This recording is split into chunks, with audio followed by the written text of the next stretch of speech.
सनातन धर्म में श्राद्ध पक्ष या पितृपक्ष का विशेष महत्व है। इसे पितरों की आत्मा की शांति, मोक्ष और आशीर्वाद प्राप्ति हेतु मनाया जाता है। यह समय हर साल भाद्रपद पूर्णिमा के बाद से लेकर आश्विन अमावस्या तक होता है। वर्ष 2025 में श्राद्ध पक्ष 7 सितंबर रविवार से शुरू होकर 21 सितंबर रविवार तक रहेगा। इन 15 दिनों को पितृपखवाड़ा भी कहा जाता है। इस अवधि में श्रद्धालु अपने पितरों का स्मरण कर उन्हें तर्पण, पिंडदान और भोजन अर्पित करते हैं। शास्त्रों में कहा गया है कि येन पितृणा तृप्तिर्भवति तेन पुत्रस्य आयुष्यम आरोग्यम ऐश्वर्यम च वर्धते, अर्थात जिससे पितरों की तृप्ति होती है उससे संतान का आयु, स्वास्थ्य और ऐश्वर्य बढ़ता है। श्राद्ध पक्ष का महत्व 1. पितृ तृप्ति माना जाता है कि श्राद्ध पक्ष में किए गए तर्पण से पितृ तृप्त होकर आशीर्वाद देते हैं। 2. कर्मफल शुद्धि, यह समय आत्मिक शुद्धि का है जब मनुष्य अपने पूर्वजों का स्मरण कर उनके अधूरे कर्मों की पूर्ति का संकल्प करता है। 3. मोक्ष प्राप्ति, पिंडदान और तर्पण से पितरों को मोक्ष की प्राप्ति होती है। 4. परिवार का कल्याण, पितृ कृपा से घर परिवार में सुख समृद्धि बनी रहती है। 5. शास्त्रीय मान्यता, महाभारत, गरुड़ पुराण, पद्म पुराण, वामन पुराण आदि में पितृपक्ष का विस्तृत वर्णन मिलता है। पितृपक्ष 2025 की तिथियां।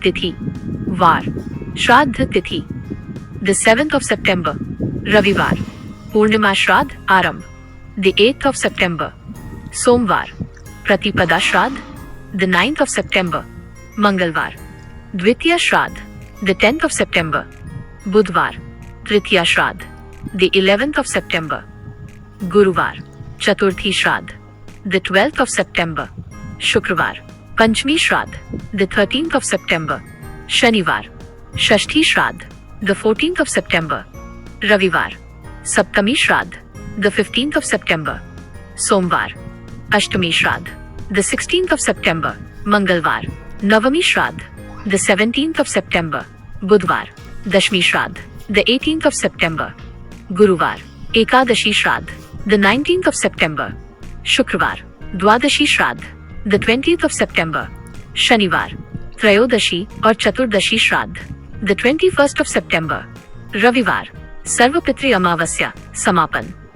श्राद्ध करने की विधि 1. प्रातः स्नान, श्राद्ध करने वाले व्यक्ति को प्रातः स्नान कर स्वच्छ वस्त्र धारण करना चाहिए।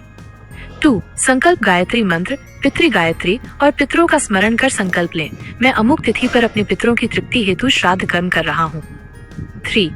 पिंडदान, पके हुए चावल, तिल, दूध और शहद से पिंड बनाए जाते हैं और दक्षिण दिशा की ओर मुख कर अर्पित किए जाते हैं। 4. तर्पण, कुश, जल और तिल से ओम पितृभ्यः स्वधा कहते हुए तर्पण किया जाता है।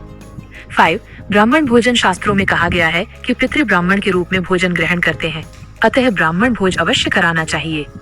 6. गौ सेवा और दान, गौ, कुत्ते, कौवे और चींटियों को अन्न देना श्राद्ध में विशेष पुण्यकारी माना गया है। श्राद्ध पक्ष में क्या करें?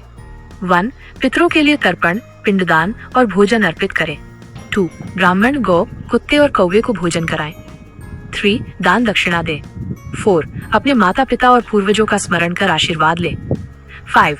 धार्मिक ग्रंथों का पाठ करें, विशेषकर गरुड़ पुराण, विष्णु पुराण और भगवद गीता।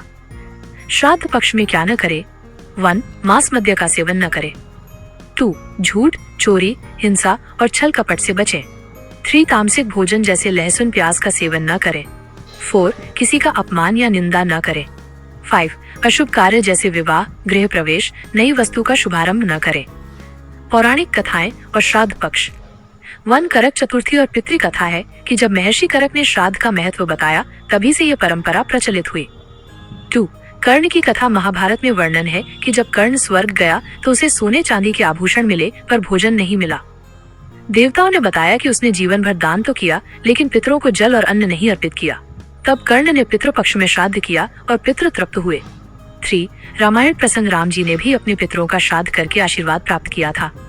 श्राद्ध के प्रकार 1. एकादश श्राद्ध 11 पीढ़ियों के लिए। 2. पार्वण श्राद्ध, सबसे महत्वपूर्ण श्राद्ध हर वर्ष किया जाता है। 3. नित्य श्राद्ध, प्रतिदिन जल तर्पण। 4. काम्य श्राद्ध, विशेष इच्छा पूर्ति हेतु। 5. गोश्राद्ध माइनस गाय को अन्न देकर। 6. हिरण्य श्राद्ध माइनस धन के दान द्वारा। श्राद्ध से जुड़े लोकाचार। उत्तर भारत में लोग श्राद्ध के दिन खीर, पूड़ी, कचौरी, उड़द की दाल आदि बनाते हैं। बिहार में पिंडदान विशेष रूप से गया में किया जाता है। दक्षिण भारत में पितरों के लिए तिल, चावल और केले से तर्पण किया जाता है। ज्योतिषीय दृष्टि से श्राद्ध पितृदोष का निवारण पितृपक्ष में विशेष प्रभावी माना जाता है। जिनकी कुंडली में पितृदोष होता है उन्हें इस समय विशेष श्राद्ध, दान और पूजा करनी चाहिए। श्राद्ध पक्ष का अंतिम दिन सबसे अधिक महत्व रखता है। इसे सर्वपितृ अमावस्या कहते हैं। इस दिन जिन लोगों को तिथि ज्ञात नहीं है या जिनका कोई भी श्राद्ध छूट गया हो, वे इस दिन श्राद्ध कर सकते हैं। 7 सितंबर से 21 सितंबर 2025 तक का श्राद्ध पक्ष पितरों की आत्मा की शांति और परिवार के कल्याण हेतु एक श्रेष्ठ अवसर है। इन 15 दिनों में श्रद्धा से किया गया तर्पण, पिंडदान और ब्राह्मण भोजन पितरों को प्रसन्न कर जीवन में सुख, समृद्धि और शांति